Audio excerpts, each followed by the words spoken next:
आप सभी को प्रणाम। आज बात होगी क्षत्रिय धर्म के बारे में।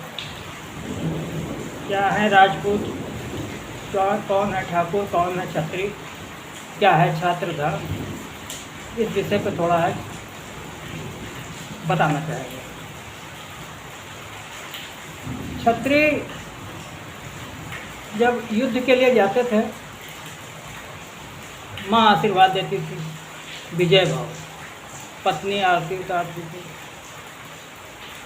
बहन का आशीर्वाद, तो वो जाते थे लड़ने के लिए। और यहीं से एक प्रथा चली कि वापसी की कोई उम्मीद नहीं होती थी, क्योंकि विजय भाव का आशीर्वाद माँ ने दिया है कि वापसी की कोई उम्मीद नहीं। वहाँ पे ये देखा जाता था कि किसने मारे, सर कटा तो कितनी देर लड़े, कितनों को मारा, ये काउंटिंग होती। इतिहासकार ये लिखते थे। तभी ये कहा गया है सर कटे धड़ लड़े। ये दुनिया की एकमात्र ऐसी कौम है, लड़ाका कौम। दूसरी का इसका कोई संसार में कोई दूसरी ऐसी कौम नहीं है। इतनी वीर, साहसी, पराक्रमी, शौर्य, ये क्षत्रियों की मुख्य विरासत है, कहीं नहीं मिलती है। संख्या बल के आधार पर कभी नहीं लड़ते कि दुश्मन की सेना बड़ी है, हम कम संख्या में युद्ध ना लड़ें, ऐसा नहीं होता था। कम हो या ज़्यादा लड़ना तो था ही था। लड़ते थे, शहीद होते थे, शाखा करते थे। इसका एक उदाहरण आपको हम बता रहे हैं, चित्तौड़गढ़। यहाँ पे जयमाल राठौर और कल्लाजी राठौर किले की सुरक्षा में थे। 800 सैनिक और करीब किले के अंदर 32,000 आम नागरिक जो खेती बाड़ी, किले के अंदर खेती बाड़ी, 80 कुएँ भी आज भी डेट में मौजूद हैं चित्तौड़गढ़ में, किले में। तो उसी में सब खेती बाड़ी हर चीज़ होती थी, बाकायदा रहते थे। तो खिलजी ने अपने करीब 40-50 हज़ार सैनिकों के साथ किले को कब्जा जीतने के नियत से घेर लिया। कई दिन तक संघर्ष चला। तो जब काफ़ी समय हो गया तो जाहिर सी बात है कि जब 30-32 हज़ार आदमी रोज़ खाना खा रहा है तो किले के अंदर सारी सामग्री तेज़ी के साथ समाप्त होने लगी। तो कुछ समय बाद सभी क्षत्रियों ने ये निर्णय किया कि अब शाखा करेंगे और कोई रास्ता नहीं। तो शाखा का दिन निश्चित हुआ। तो जयमल राठौर ने जब सैनिक अपनी पगड़ी बांध के जब निकले, तब उन्होंने एक बात कही, कैसे आप लोग कितने सौभाग्यशाली हैं, क्या शाखा है, इस शुभ अवसर पे आप सभी लड़ने जा रहे हैं। और मैं, उनके पैर में गोली लगी थी, लिहाजा वो लड़ नहीं पाए, हिलडुल भी नहीं पा रहे थे। मैं नहीं लड़ पाऊँगा, और उसके बावजूद में बाद में वो जब जीतेंगे किला तो मारेंगे हमको भी।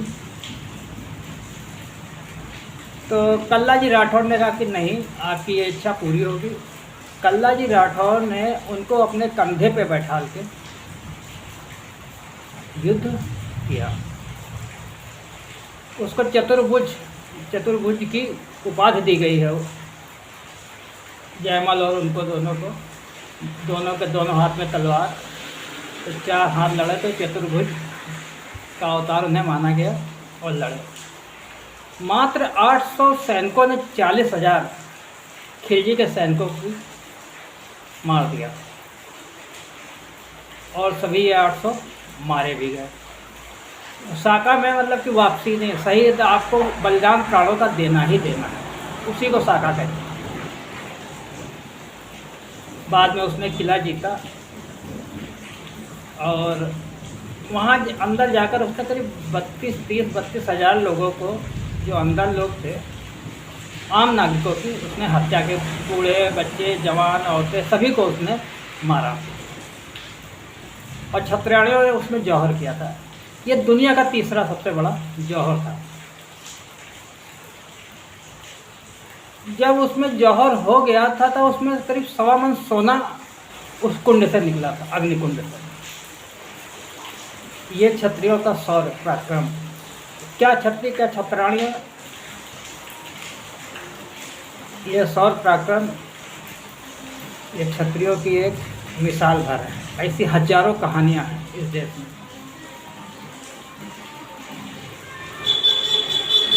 कैसे कैसे युद्ध हुए, क्या क्या हुआ। कई लड़ाइयों तो इन्होंने अपनी वीरता, साहस और शौर्य के बल पे जीती, संख्या के आधार पर नहीं जीती। बाबर कभी महाराणा प्रताप के सामने लड़ने नहीं आया, और महाराणा प्रताप हमेशा 2 तलवार रखते थे। अगर सामने निहत्थे को नहीं मारते तो उसको पहले तलवार देते, फिर कहते थे लड़ो। ना अंधेरे में युद्ध करते थे, दिन ही दिन युद्ध होता था। सूरज निकलने के बाद और सूरज अस्त होने तक युद्ध होता था। सामने से वार करते थे, पीठ पीछे वार नहीं करते थे। अगर कोई अपनी हार स्वीकार करता था, शरण में आता था, उसकी रक्षा भी करते थे। इस टाइप का इनका पराक्रम था। और आज समाज ये पूछता कि अगर क्षत्रिय हैं क्या। शायद अगर क्षत्रिय ना होते तो मंदिर में मूर्तियां ना होती,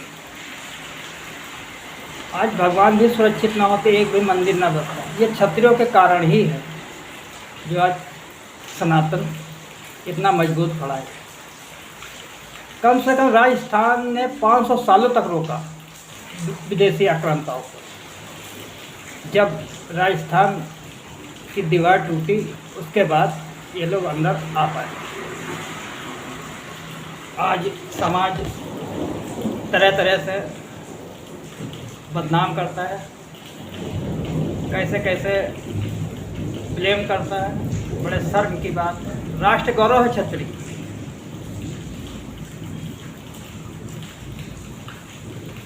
जो क्षत्रियों ने दिया है वो कोई नहीं दे पाया इस देश को। आज जो हिंदुस्तान है तो वो क्षत्रियों की ही देश। एक बार तो एक कतीरे के लिए युद्ध हुआ। कतीरा मतलब तरबूज। 2 सरहदों के बीच में एक पौधा था, तो पौधा एक सरहद में और वो तरबूज दूसरे उसमें।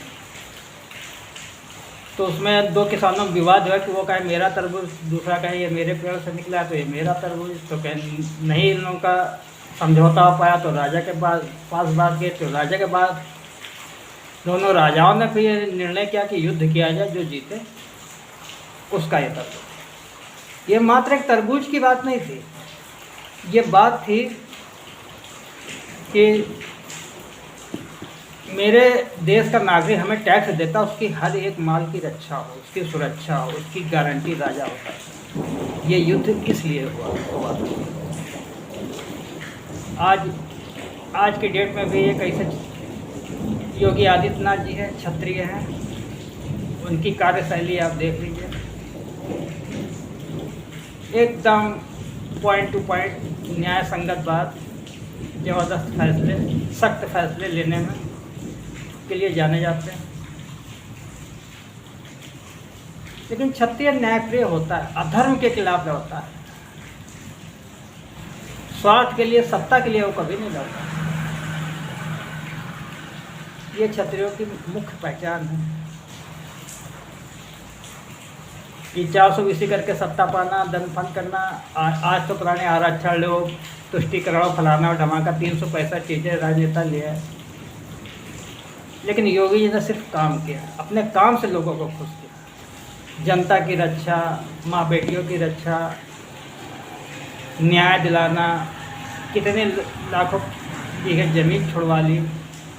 वक्फ बोर्ड में सबसे सक्रिय योगी जी हैं, कितने कब्जे हटा रहे हैं, सबकी लिस्ट बनवाया, सबको आदेश दिया गया।